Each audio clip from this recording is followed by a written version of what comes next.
Дозволете ми да ве прашам нешто. Ако влегувањето во рајот навистина зависи од тоа колку сме добри, како би знаеле со сигурност? Некои денови чувствуваме дека ни оди одлично, но други денови не толку многу. Секогаш постои таа неизвестност. Што ако ви кажам дека Библијата всушност учи дека можете со сигурност да знаете дека имате вечен живот и дека воопшто не е важно колку сте добри? Сфаќам дека веројатно веќе знаете и верувате во дел од она што ќе го споделам, но ако останете со мене само неколку минути, ќе ви покажам директно од Божјата реч вистина што ќе го промени начинот на кој гледате на се. Колку е навистина едноставно да бидете спасени за секогаш. Првото нешто што треба да го разбереме е дека сите сме грешници и ни треба спасител. Во Римјаните, 3 поглавје, стих 23, Библијата вели: зашто сите сгрешија и им недостасува Божјата слава. Грев е кога прекршуваме една од Божите заповеди, а Библијата јасно вели дека сите ние сме прекршиле. Дури и недобрата личност што можете да ја замислите не е совршена и ги прекршила Божите закони во одреден момент од својот живот. Лошата вест е дека постои казна за кршење на Божиот закон. Во Римјаните 6 глава, 23 стих во Библијата пишува: зашто платата за гревот е смрт. Значи, бидејќи сме грешници, она што го заслужуваме е смрт. Очигледно, еден ден сите ќе умреме физички, но Библијата зборува за втора смрт. Смртта на нашата душа во пеколот, ако не сме спасени. Во 21 глава од Откровението, 8 стих вели: и сите лажливци ќе го имаат својот дел во езерото кое гори со оган и сулфур, што е втората смрт. Тоа не вклучува и тебе и мене, дури ако единственото лошо нешто што некога сме го направиле е да кажеме лага, сепак сме го прекршиле Божиот закон и заслужуваме да одиме во пеколот. Гледате, не е работата во тоа колку грев имаме или каков вид грев, туку едноставно фактот дека имаме грев и Бог не може да дозволи гревот да влезе во рајот. Сега, одговорот не е дека мора да го отстраниме гревот од нашиот живот. Сите знаеме дека не можеме да го направиме тоа, а и Бог го знае тоа. Затоа тој направи пат за нас да бидеме спасени од пеколот и да одиме во рајот, не врз основа на нашата собствена праведност, туку врз основа на праведноста на Исус Христос. Во Римјаните 5 глава 8 стих Библијата вели: но Бог ја покажува својата љубов кон нас со тоа што додека уште бевме грешници, Христос умре за нас. Бог Отецот го испрати својот син Исус Христос во светот, а Библијата вели: Бог се јави во тело. Тој беше целосно човек и целосно Бог и живееше совршен, безгрешен живот. Тој никогаш не прекрши ниту едно од Божите заповеди. Живееше живот што ние не можевме да го живееме. Живот што ќе ни требаше да го живееме за да одиме во рајот. Потоа умре на крстот за нашите гревови, отиде во пеколот за нас и воскресна на третиот ден. И сега, благодарение на жртвата на Исус, можеме да влеземе во рајот како дар, а не како награда. Римјаните 6 стих 23 вели: но дарот Божји е вечен живот преку Исуса Христа, нашиот Господ. Значи, вечниот живот, тоа е небодото, е бесплатен дар.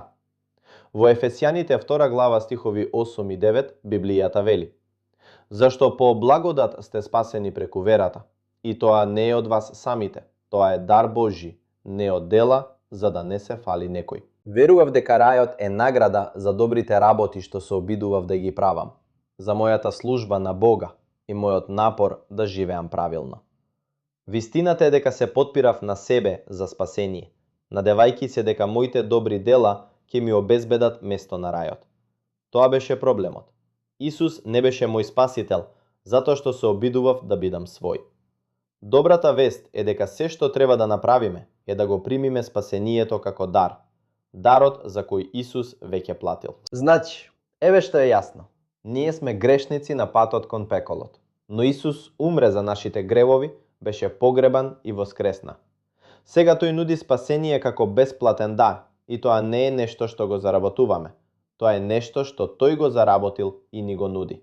Се е за него и неговата жртва за нас. Римјаните 6 глава 23 стих вели дека Божиот дар е вечен живот, а тој збор вечен значи за секогаш.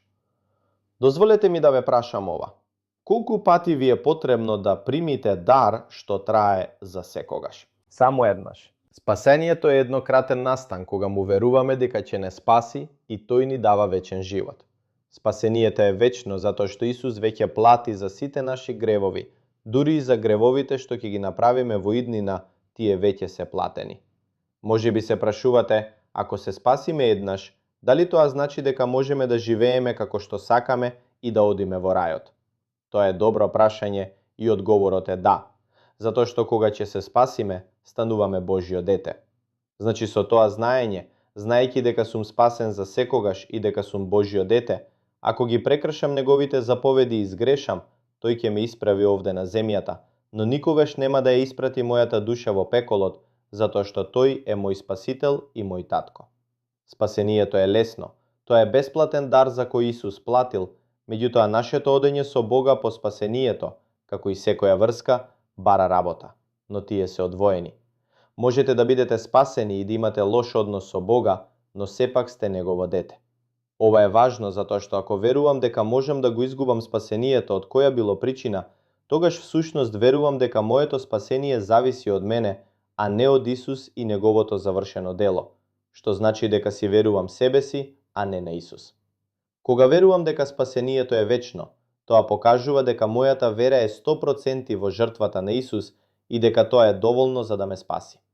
Тоа има се врска со она во што конечно веруваме дека ќе одиме на небото, или на нас самите, или на Исус.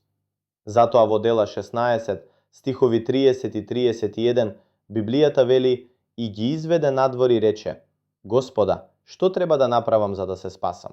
А тие рекоа: верувај во Господ Исус Христос и ќе бидеш спасен ти и твојот дом. Забележете дека единственото нешто што се вели дека треба да го направиме за да бидеме спасени е да веруваме. Во Јован 30:16 Исус рекол: зашто Бог толку го возљуби светот, што го даде својот единороден син, за секој што верува во него да не погине, туку да има вечен живот. Може би ќе речете: па јас веќе верувам во Исус. И не се сомневам дека имате вера во Бог и верувате во работи од Библијата. Но верувањето во работите за Исус и довербата само во Него за спасение се две различни работи. Порано, кога верувавте дека рајот е награда заснована на вашите дела, или дека можете да го изгубите вашето спасение, тогаш на крајот верувавте во себе за спасение, а не во Исус. Разбирам дека тоа ве става во скромна положба и се сеќавам кога некој ми во покаже ова и морав да одлучам. Можев да продолжам да верувам во она што го правев порано, или да верувам во она што го кажуваше Божјата реч, и да го сменам оној на кого му верував за да ме спаси. Добивањето вечен живот е да престанеме да веруваме во друг Бог или во себе си, мислејќи дека некогаш ќе бидеме доволно добри за да го заработиме нашиот пат во рајот и целосно да се потпираме на смртта, погребот и воскресението на Исус Христос и дека тоа е единственото нешто што ќе не спаси. Пријателе мој, ако ова ти има смисла и ако јасно го гледаш спасението за прв пат, Бог ќе ти даде вечен живот ако едноставно го замолиш. Во 10 глава на Римјаните, стиховите 9 и 10 велат: ако со устата го исповедаш Господ Исус и во срцето свое поверуваш дека Бог го воскресна од мртвите, ќе бидеш спасен. Зашто со срцето се верува за праведност, а со устата се исповеда за спасение. Ако веруваш во ова во срцето свое, тогаш исповедај му го на Господа и тој ќе те спаси за секогаш. Би сакал да те водам во таа молитва. Можете да повторите по мене. Драг Боже, знам дека сум грешник и дека заслужувам да одам во пеколот. Но верувам дека ти умре за мене, беше погребан и воскресна. Те молам, спаси ме за секогаш и дај ми го дарот на вечен живот. Само во тебе верувам и веќе не во моите добри дела. Ти благодарам, Исусе. Амин.